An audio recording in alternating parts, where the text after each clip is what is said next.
نبی کریم صلی اللہ علیہ وسلم نے ارشاد فرمایا، جو مسلمان اپنے مسلمان بھائی کی غیبت کرنے سے باز رہے، اللہ اس کو دوزخ کی آگ سے ضرور بچائے گا۔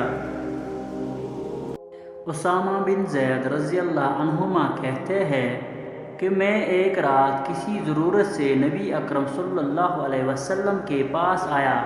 آپ صلی اللہ علیہ وسلم نکلے تو آپ نے ایک ایسی چیز لپیٹے ہوئے تھے جسے میں نہیں جان پا رہا تھا کہ کیا ہے۔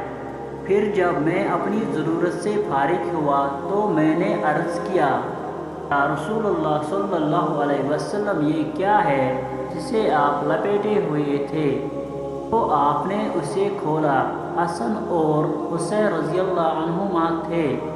آپ صلی اللہ علیہ وسلم کے کھولے سے چپکے ہوئے تھے۔ آپ نے فرمایا، یہ دونوں میرے بیٹے اور نواسے ہیں۔ اے اللہ، میں ان دونوں سے محبت کرتا ہوں، تو بھی کر، اور اس سے بھی محبت کر جو ان سے کرے۔